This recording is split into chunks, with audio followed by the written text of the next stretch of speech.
Rencana kenaikan NJOP untuk tanah pada tahun ini dinilai mengimbas bisnis properti. Sebagai antisipasi, pemerintah pusat mengimbau pertambahan unit bangunan pada pengadaan rumah susun sederhana mendatang.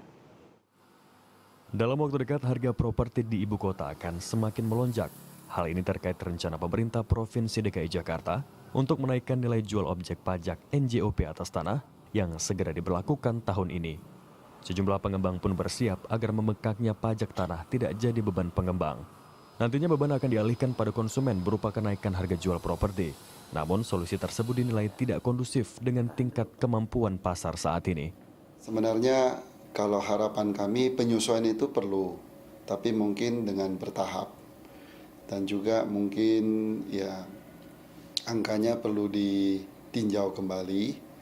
Dan jika perlu ya mungkin ada survei independen. Sebagai komparasi, harga jual rumah di perumahan Mutiara Jagakarsa, Jakarta Selatan dengan luas tanah 180 meter persegi tahun 2012 dipatok 800 juta rupiah.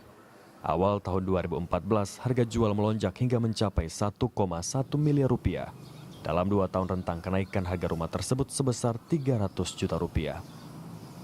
Nilai ini masih lebih murah dibandingkan perumahan Bukit Indah Residen di Jalan Marga Satwa Cilandak, Jakarta Selatan.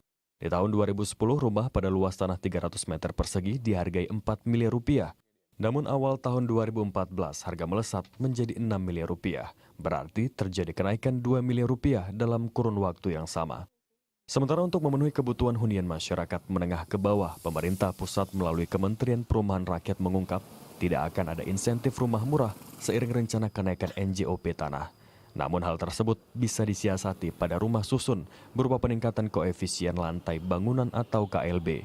Koefisien lantai bangunan ini bisa ditingkatkan sehingga kenaikan harga tanah ini akan bisa disubstitusi dengan jumlah unit yang dibangun akan menjadi semakin banyak.